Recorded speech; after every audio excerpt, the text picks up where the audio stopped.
One of the big things I liked a lot about Zen is that I've always been a overthinker, and so it helped me a lot to kind of calm down all the craziness going on in my head, and that's helped a lot with social anxiety and generally just overthinking every single little thing I'm going to say. But lately, with all the other reasons popping up to be anxious and dealing more with nervousness and anxiety lately, and I found while sitting helps, I feel like it kind of just moves my anxiety from anxious thoughts to anxious feelings. And Yeah. I'm wondering if you have any tips where I feel like there's times where like I don't stress with conscious thoughts about a job interview or whatever else is making me anxious, but I'll just feel sick to my stomach and I'll think, Yeah. oh, I think I'm getting sick. And then my wife will be like, no, it's just you have a job interview tomorrow. And oh yeah, that's why I'm not feeling well.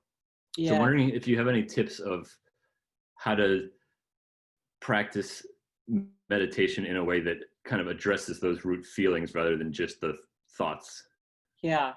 Can I ask you, what kind of technique do you do when you sit? What are you doing inside your mind? Um, Sometimes I do Om Mani Padme Hum mantra, and sometimes I just do don't know and follow my breaths. I guess I don't have a consistent technique, Hmm.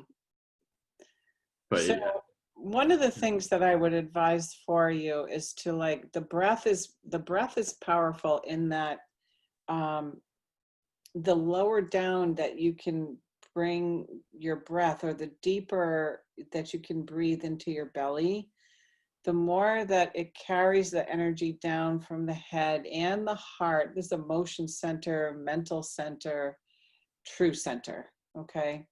So when you sit down in the beginning of your sitting, one of the things you could try to do is to close your eyes, not think of anything, put your hands on your belly, and just sit there and breathe for a few minutes. And as you breathe in, you feel your belly getting bigger, bigger, bigger, bigger, inflating like a balloon. You're going to take your time. It's not forced. It's not like over inhaling. Just feel your belly getting bigger. And then when you breathe out with your hands there on your belly, feel your belly getting smaller, smaller, smaller, like the balloon is deflating, deflating, deflating. So if this is my belly here, I'm breathing in and breathing out. And you can try that for like 5 minutes with nothing to prove, nothing to get, nothing to defend, no meditation rule, nothing, no anything. And when you do that, everything starts to line up, and anxiety is really interesting. It's like a rapid movement between a thought and a feeling, and it gets into a loop, right? It's sort of, and sometimes we're not even conscious of it. It's going really fast. And so breathing down into the body, and if you can, you could even breathe. If you can feel that, try to just practice with even breathing right down into your legs, into your feet, into your hands, into every part of your body. And it might not come right away. You might not be able to, but if you just try it for a while, you will be able to. So that's one kind of way I would maybe get grounded, right? Because sometimes if we're doing a mantra, but other stuff's racing, we have to like sink down into the full effect of really what's going on. Another thing, back to talking with Shika, is to go outside and just walk back and forth, do like a walking meditation in your yard or your neighborhood or somewhere quiet, drive to the woods. Buddha said that being in nature is really, really, he said it's the most like soothing thing to our spirit. And I have found that to be really helpful. Sometimes if my head's all clogged up with stuff, if I just go outside and just take a mindful walk, and you can do your mantra, Om Mani Padme Hum, Om Mani Padme Hum, Om Mani Padme Hum. but you'll have that wisdom and energy of Mother Nature, the birds, the wind, the smell of the flowers, whatever's around you. And that is very soothing. And anxiety is like, needs quiet, soothing, connecting type energy. So you could try that, see if that helps. Yeah, thanks. You're welcome. Good meditation isn't about our idea of what good meditation is. Good meditation is being with things as they are, just as they are, and like sinking down into this moment as it is. And when you sink down into anything, whether it be desire, anger, fear, hope, joy, anxiety, you know, any of these things, we have these names, anxiety or fear or, you know, desire, but actually they're just a series of micro incidents that are so small that they can't really be measured, of seeing and hearing and smelling and tasting and touching and thinking and feeling. That's all. And there's no I behind it. So there's actually no one to be anxious, but we might have thinking, feeling, thinking, feeling, thinking, feeling, thinking, feeling, thinking a million times like this. And it's like revved up, and that all happens 1 second, in 1 second. And then we come along, we trot along, and we call it anxiety, or we call it whatever we call it. And as meditators, what we're doing is we're going down, we're going even more into the moment before anxiety. Is it blue? Is it pink? Is it hot? Is it cold? Is it in my head? Is it in my heart? Where is it? Is it tingling? Is it moving? Is it changing? I'm a scientist now. What is anxiety?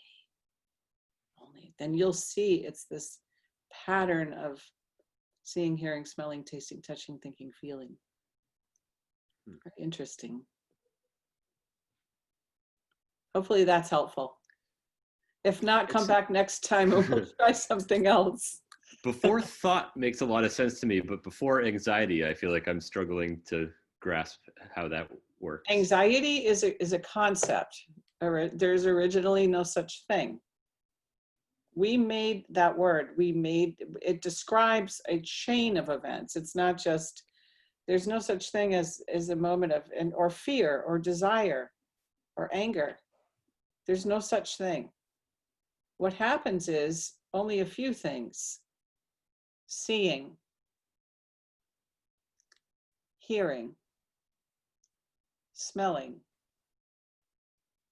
tasting, touching, thinking, feeling. That's all. There is no other experience. That's all. That's all we got. Now, we then have a series of these things that come together quickly, and we call it, okay, seeing. I see Bo Me just made a chocolate cake. I see that. Feeling appears. I love that. Desire appears. I want that. Touching appears. My feet are going towards that, right? Tasting appears. Delicious. Feeling appears. I'm full. But there is no such thing. That's a series of incidents that is seeing, hearing, smelling, tasting, touching, thinking, feeling. That is all. We take little bunches of that happen in clumps and clusters and series, and we say, that's desire, that's anger, that's fear, that's hope, that's joy, that's anxiety. That's I.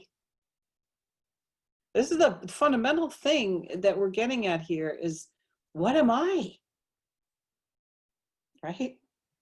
Zen means find my true self. What am I? Again, concept. I. There's no such thing.